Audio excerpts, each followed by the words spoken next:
Good morning guys. Ayan, nakaisip nga pala ako ngayong umaga kung ano yung masarap na ulamin.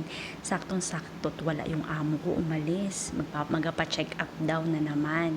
Ayan, naisipan ko yung tortang talong. Nakakita kasi ako sa rep ng talong. Ang talong dito ay malalaki. Kaya saktong-sakto nga naman. Isang pirasong talong ay sakto na para sa akin. Ayan, ginayat-gayat ko na siya.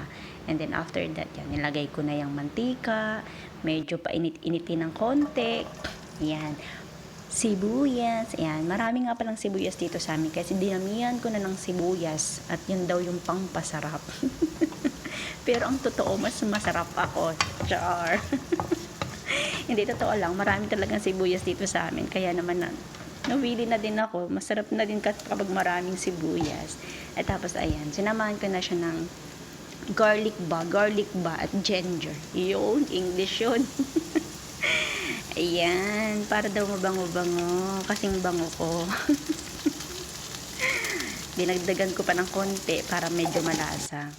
Ayan, hinalo-halo, halo-halo. Ayan, pero huwag niyong halo-haluin ha, ng todo at baka naman mahilo. Medyo papa-burn lang natin ng konti. Ako talaga hindi man marunong magluto. Pasensya na kayo.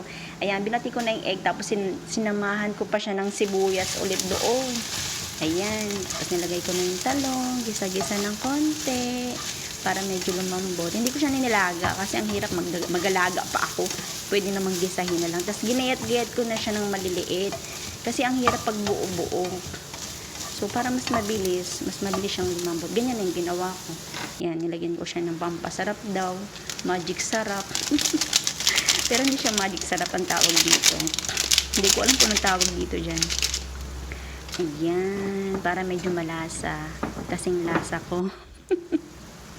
Maalat-alat. Ayan, lagyan natin ng pampaminta. Hindi ko alam kung saan pa yung pampaminta na yan eh.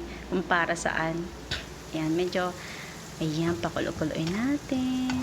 Palambot-lambutin natin. Kasing lambot ng aking puso.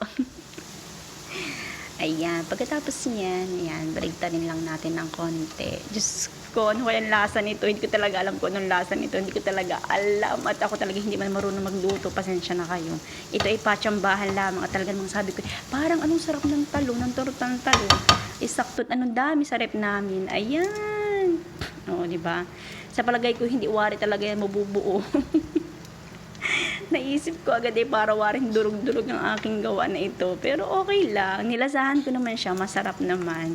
Kahit na maging durog-durog siya at hindi mabuo yung pagkatorta niya. Okay lang. At least matikman ko yung sinasabing torta. At ayan na nga, natapos na.